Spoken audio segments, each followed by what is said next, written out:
The Assyrian Genocide is a haunting chapter in history that few dare to speak of. A horrifying massacre that claimed 300,000 lives was more than a bloodbath. Entire families were torn apart, children watched parents perish, and vibrant villages were reduced to ash. Yet this atrocity is buried in silence, forgotten by history. How did the Ottoman Empire hide such mass killings? And why does the world still ignore this chilling chapter of genocide?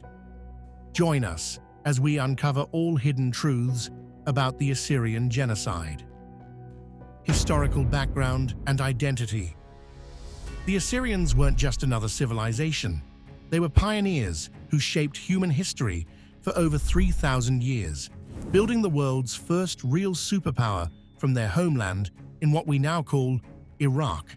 Back then, Assyrian kings commanded armies that no one could match. They built massive cities with towering walls and created new ways to run their huge empire that other rulers would copy for centuries. From Iran to Egypt, everyone knew and feared the Assyrian name. Their warriors wore iron armor when others still used bronze, and their siege machines could crack open any city's defenses. But time can be cruel to even the mightiest empires. Today's Assyrians are the living thread that connects us to this ancient glory. While their ancestors ruled vast territories from their capital Assur, modern Assyrians kept alive something even more precious: their unique culture and identity. Walking through an Assyrian community today is like stepping into a living museum. Listen closely, and you might hear people speaking modern forms of Aramaic.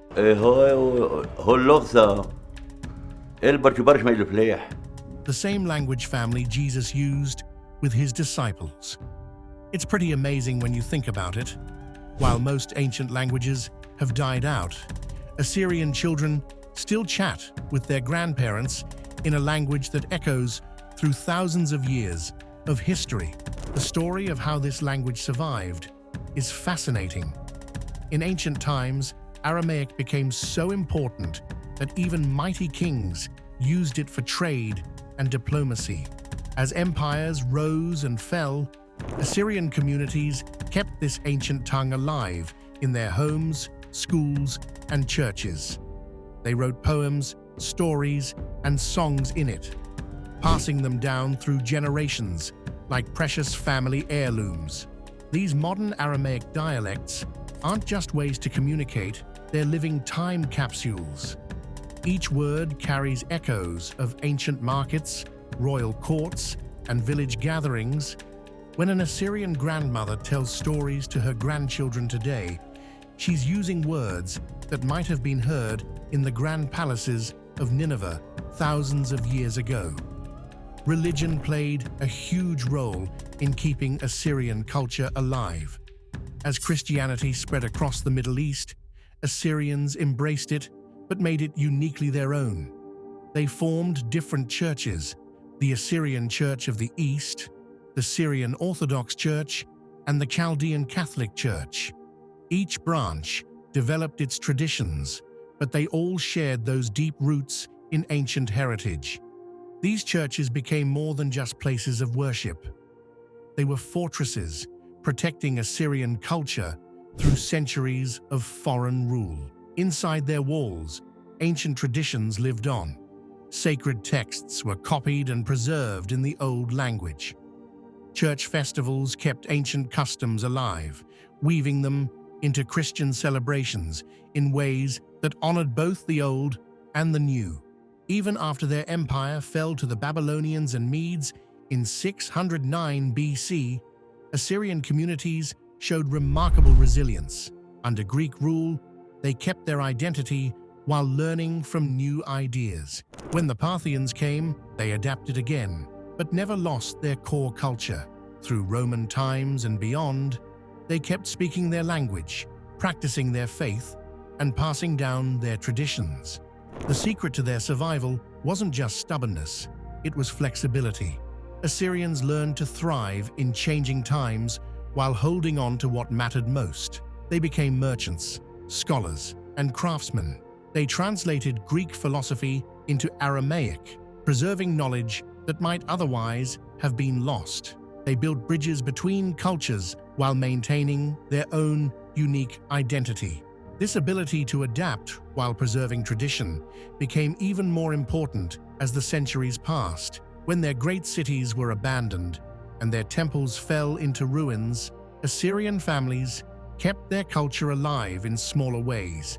They preserved their ancient arts, music, and customs in their homes and communities. Parents taught children the old stories, songs, and dances, keeping their heritage vibrant and alive.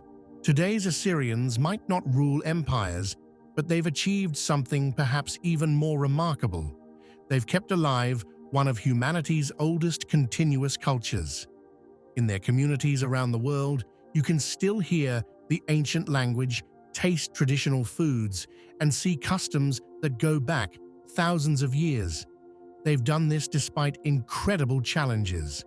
Wars, persecution, and forced migrations have scattered Assyrian communities across the globe. Yet wherever they've gone, they've carried their heritage with them. In modern cities from Chicago to Sydney, Assyrian cultural centers and churches continue passing down their ancient legacy to new generations.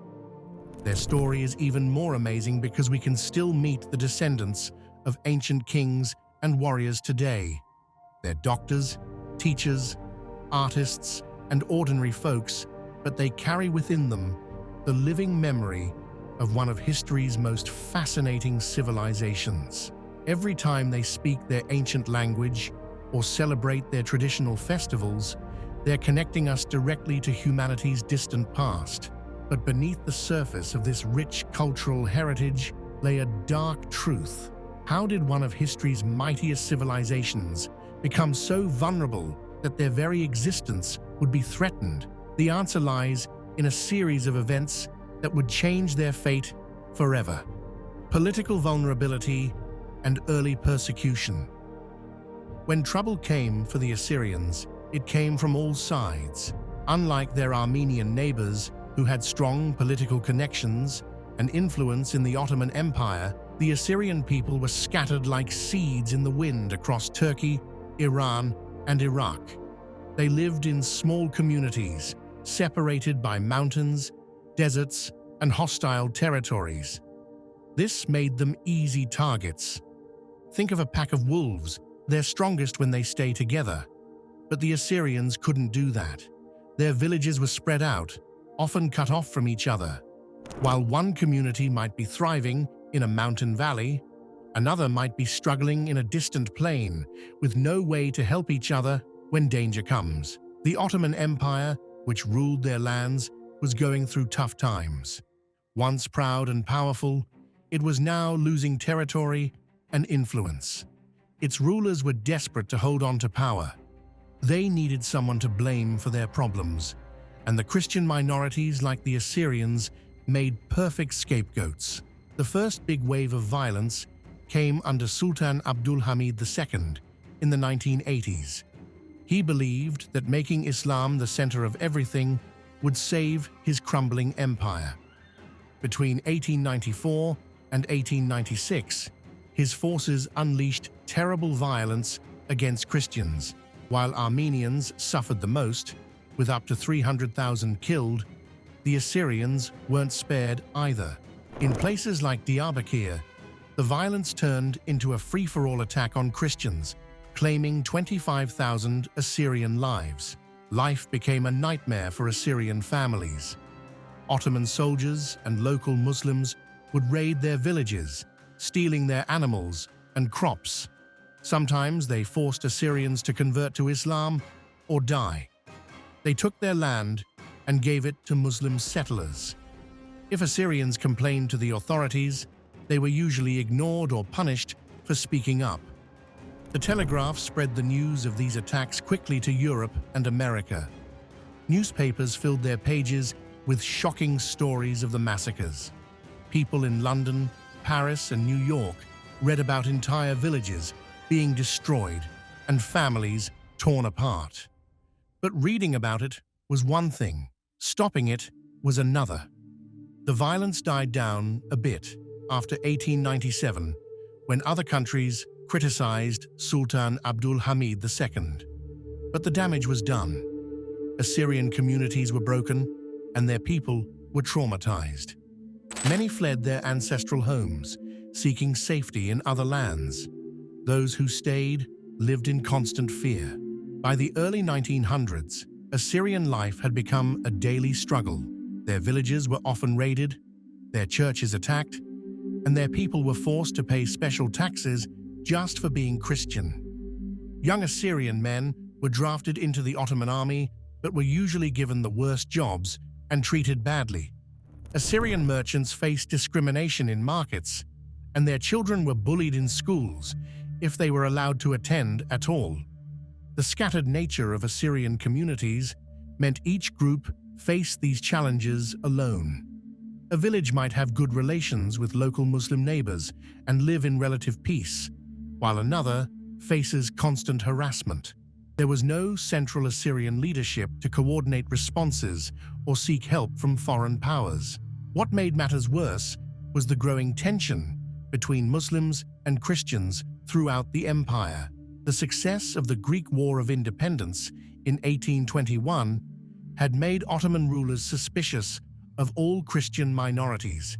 When the Greeks established their own state, separate from Ottoman control, it sparked fear among Turkish leaders that other Christian groups might do the same. This fear turned into hatred, especially during the Balkan Wars of 1912 to 1913. As more territories slipped away from Ottoman control, the empire's rulers became increasingly paranoid about their Christian subjects. The Assyrians, already weakened by years of persecution and lacking political unity, found themselves caught in this dangerous web of suspicion and violence. This vulnerability would prove fatal when the Ottoman Empire, desperate to hold on to power, decided to take even more drastic measures against its Christian minorities. The stage was set for one of history's darkest chapters, and the Assyrians, already weakened by decades of persecution, would soon face their greatest challenge yet. As the Ottoman Empire grew more hostile towards its Christian subjects, a terrifying question hung in the air. What happens when a desperate empire decides that some of its people don't deserve to exist? Ottoman Empire's transformation and genocide implementation.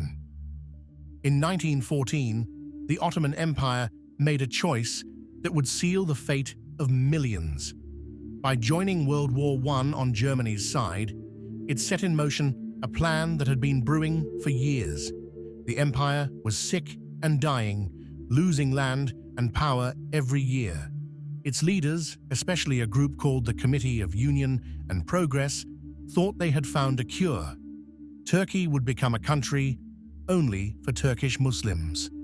Talat Pasha, one of the main leaders of the CUP, sat in his office in Istanbul and made decisions that would destroy entire peoples. He wasn't like the old sultans who had ruled for centuries. He was a modern man who used modern tools, telegraphs, trains, and careful planning to carry out mass murder. The CUP leaders saw the war as their big chance. While the world was busy fighting, they could reshape their empire.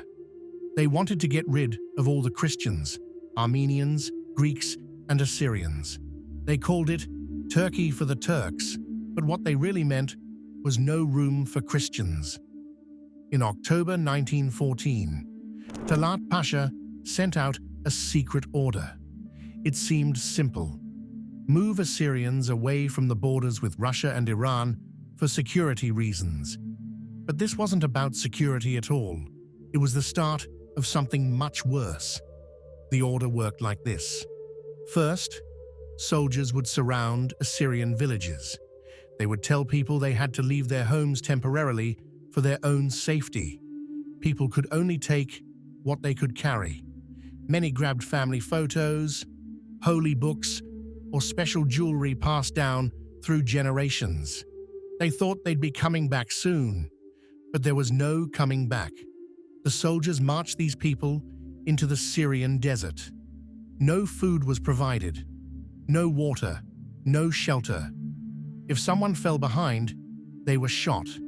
If someone had gold or valuables, the soldiers took them. Young women were often grabbed from their families and never seen again. The death marches were carefully planned. The routes went through the hottest, driest parts of the desert. Towns along the way were warned not to help the Christians. Local bandits were encouraged to attack the columns of people. The goal wasn't to move people, it was to kill them without using bullets. Talat Pasha and his friends were clever about hiding what they were doing. They sent telegrams talking about deportation and relocation, never mentioning killing. When foreign diplomats asked questions, they were told these were just temporary wartime measures. The diplomats could see the endless lines of people being marched into the desert, but the Ottoman government always had excuses ready. Not satisfied with just marches, the Ottoman leaders also sent special killing squads. These weren't regular soldiers. They were criminals released from prisons and given guns. They were told they could keep whatever they stole from their victims.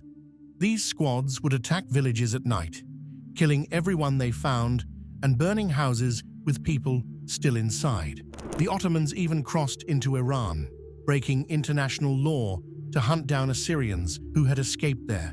Their soldiers chased refugees across the border, attacking villages and killing people who thought they were finally safe. No place seemed beyond their reach. What made this genocide modern was how organized it was. The killers kept records, they sent telegrams, they made lists, they used trains to move soldiers and supplies. They even had special groups whose job was just to steal property from the people they killed. Everything was planned, written down, and filed away. The world wasn't completely blind to what was happening.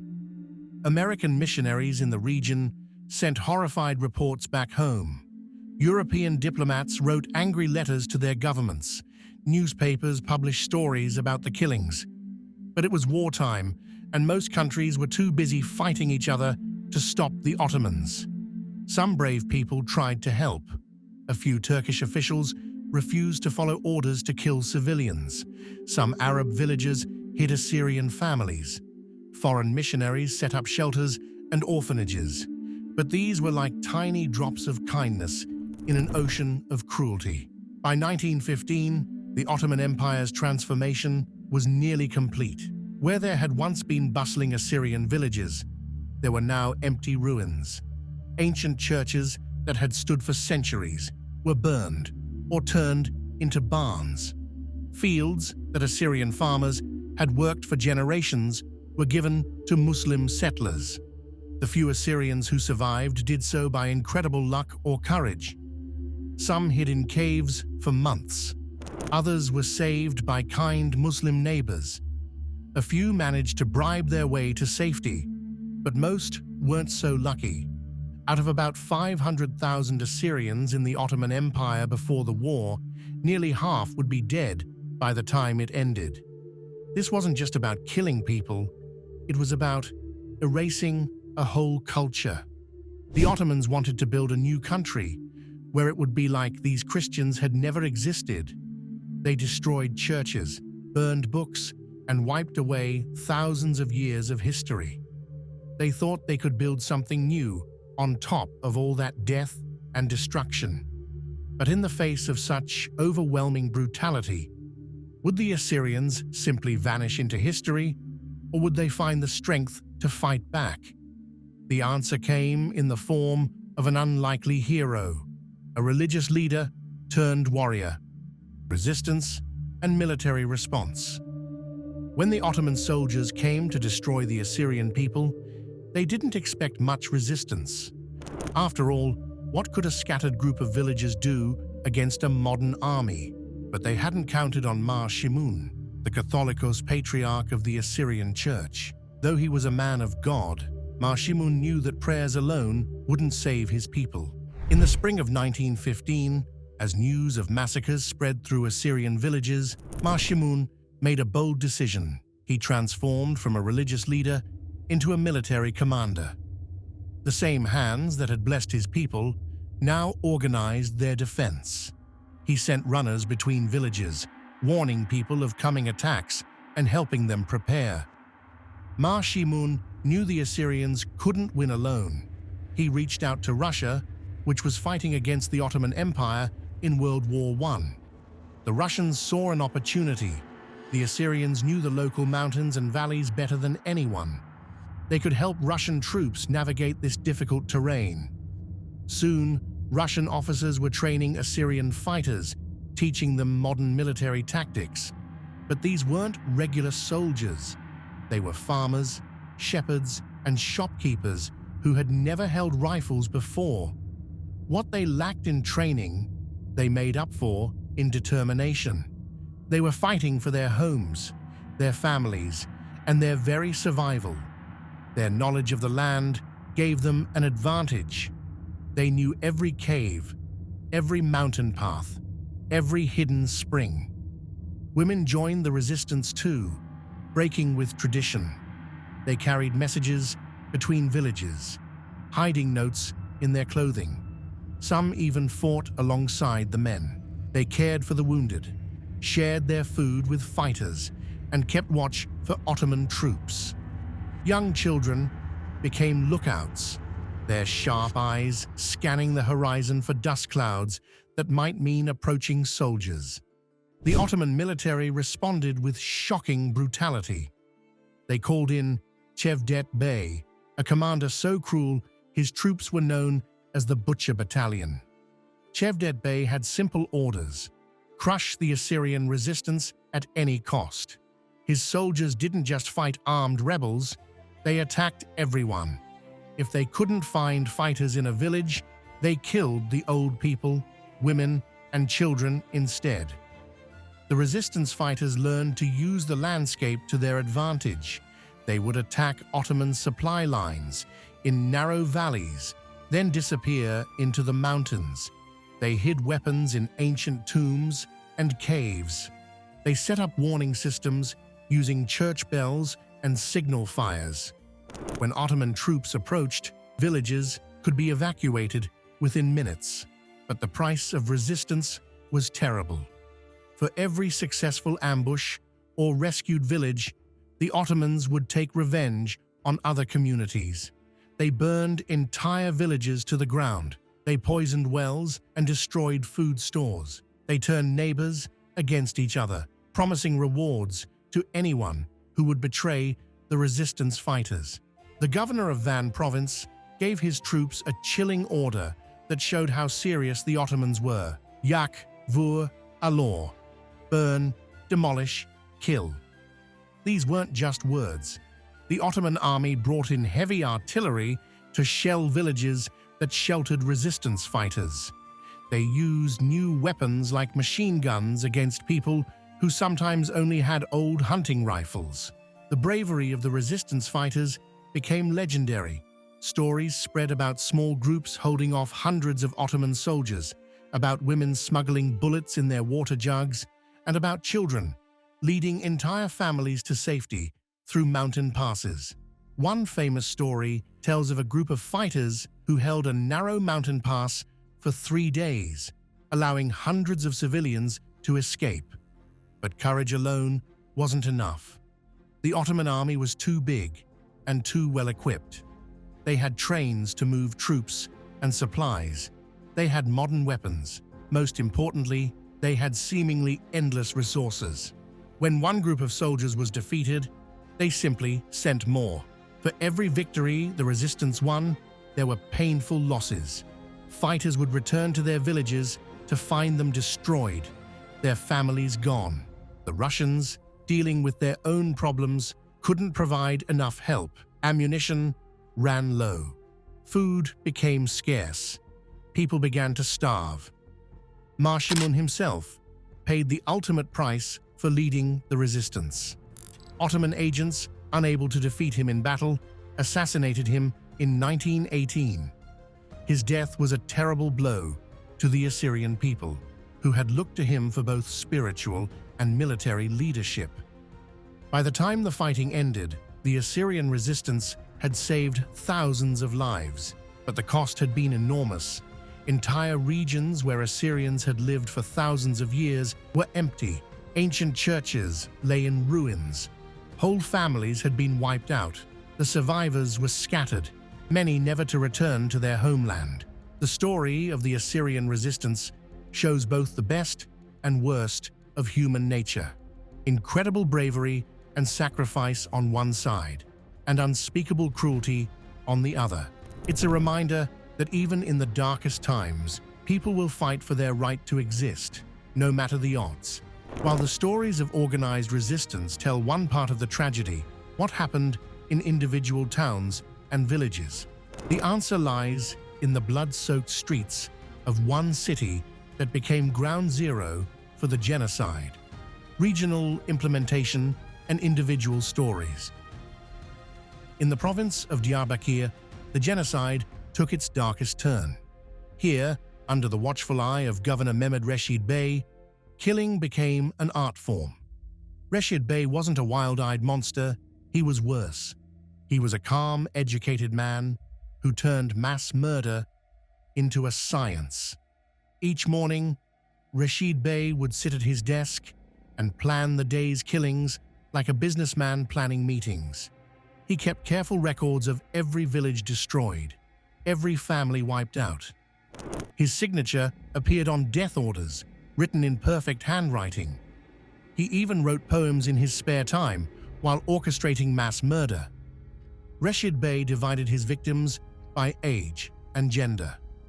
Men were taken first, usually in groups of 100 or more. They were told they were being sent to work on roads or build railways. Instead, they were marched to lonely spots outside town and shot. Their bodies were thrown into the Tigris River, which ran red with blood. Women and children faced different horrors. Young women were sorted by appearance. The prettiest were sent to Ottoman officers as gifts or sold in makeshift slave markets. Others were forced to march into the desert with their children. Few survived these marches. Mothers watched their babies die of thirst. Children saw their mothers collapse from exhaustion. In the town of Tkuma, people tried to fight back. The town sat high in the mountains, surrounded by steep cliffs. For generations, these natural defenses had kept the people safe. But Reshid Bey's troops had modern artillery. They shelled the town for days, turning ancient stone houses into rubble. Still, the people of Tkuma wouldn't give up. They used every advantage they had. Women poured boiling water on soldiers trying to climb the cliffs. Children gathered stones for slings. Old men used hunting rifles passed down from their grandfathers. They held out for weeks, but in the end, hunger and thirst forced them to surrender. Azak tells another story of brave resistance. This small town had always been proud of its independence. When Ottoman troops arrived, the townspeople were ready. They had hidden food in caves and moved their families to mountain shelters. The town's young men formed defense groups, using their knowledge of local paths to ambush Ottoman patrols. But for every story of resistance, there are dozens of stories of tragedy. Judah Abova was just a teenager when the soldiers came to his village. He watched from a hiding place as they rounded up his family. His father tried to protect his mother and sisters. The soldiers shot him in front of them. Judah survived by playing dead among real corpses. For 3 days, he lay still as death while wild dogs roamed around him. At night, he would crawl to nearby streams for water. He lived this way for weeks, moving only at night and eating whatever he could find. Eventually, he made it to safety in Iran, but the memories haunted him forever. The killing wasn't random. It followed careful plans. Ottoman officials made lists of Assyrian families, marking their homes on maps. They knew exactly how many people lived in each house, how much they owned, and what they did for work. This information helped them make sure no one escaped. Some Muslims tried to help their Assyrian neighbors. The baker in one town hid 3 Assyrian children in his bread oven. A Kurdish shepherd guided an entire family through mountain passes to safety. But these helpers risked their own lives. Anyone caught helping Christians could be killed. Churches became both refugees and death traps. In one town, hundreds of people crowded into an ancient church, hoping its thick walls would protect them. Ottoman soldiers simply locked the doors and set the building on fire.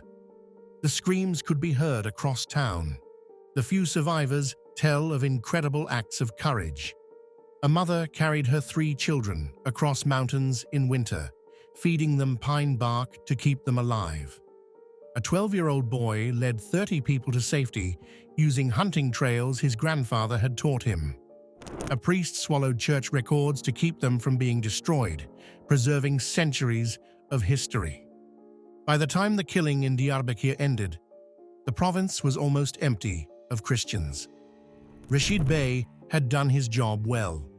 Streets where Assyrian merchants had traded for centuries were silent. Houses that had belonged to the same families for generations stood empty. Ancient monasteries were turned into barns or military storage. Rashid Bey himself never faced justice. When it became clear the Ottoman Empire would lose the war, he took poison rather than face punishment. He left behind detailed records of his crimes, writing in his diary that he had solved the Christian problem in his province. These stories, passed down by survivors, keep the memory of what happened alive. They remind us that genocide isn't just about numbers. It's about individual human beings whose lives were destroyed by hatred. Each person who died had a name, a family, and dreams for the future. Each survivor carried scars that would never heal. As the stories of survivors echo through generations, a haunting question remains: what happens to a people when the world forgets their tragedy? Legacy and modern impact. By 1918, half of all Assyrians in the Ottoman Empire were dead. Between 250,000 and 300,000 people were gone. Think of a city the size of Pittsburgh, empty. Every person who died left behind an empty chair at a family table, a house that would never hear their footsteps again, stories that would never be told. The killers walked free. Men like Mehmed Rashid Bey, who had ordered thousands of deaths, chose suicide over facing justice. Others just disappeared into the chaos after World War I. Some even became heroes in the new country of Turkey, which pretends to this day that the genocide never happened. Only a few countries like Armenia, France, Germany, and Sweden have officially said, yes, this was genocide. Most countries stay quiet, worried about making Turkey angry. It's like having a bully at school who hurt someone badly, but everyone pretends not to see because they're scared of the bully. Today's Assyrians live all over the world. You might find them in Chicago, Sydney, or Stockholm. They own stores, teach in schools, and work in hospitals. But many carry old pain inside them. Grandparents tell stories about villages they can never visit again. Children grow up hearing about homes their families owned for centuries but lost in a few terrible days. The genocide scattered Assyrian communities like leaves in the wind. This made it harder to keep their culture alive. When people live far apart, it's tough to maintain traditions. Some young Assyrians today don't speak their ancient language.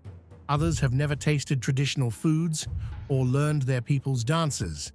But Assyrians refuse to disappear. They build churches that look like the ones their ancestors had. They teach their children songs that are thousands of years old. They write books and make movies about their history. They fight to keep their language alive, even when they live in countries where nobody else speaks it. The struggle isn't over. In places like Iraq and Syria, Assyrians still face danger. When ISIS took over parts of Iraq in 2014, they destroyed ancient Assyrian cities and forced thousands to flee their homes. History seemed to repeat itself once again. Assyrians had to run for their lives because of their faith. Modern Assyrians work hard to tell their story. They've built museums and cultural centers. They use social media to share their history. Young Assyrians make podcasts and YouTube videos about their culture. They want the world to know both about the genocide and about their amazing civilization that refused to die. Some brave Assyrians have even gone back to Turkey to find their families' old villages.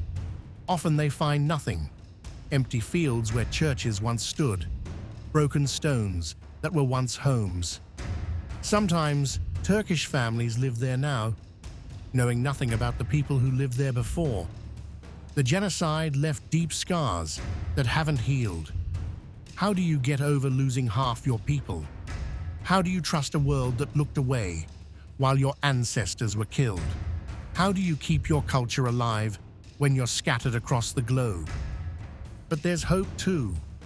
Every time an Assyrian child learns the old language, every time an ancient song is sung at a wedding, every time someone stands up and tells the truth about what happened, the genocide fails in its goal. The killers wanted to wipe out people. Instead, they created survivors who refuse to be forgotten.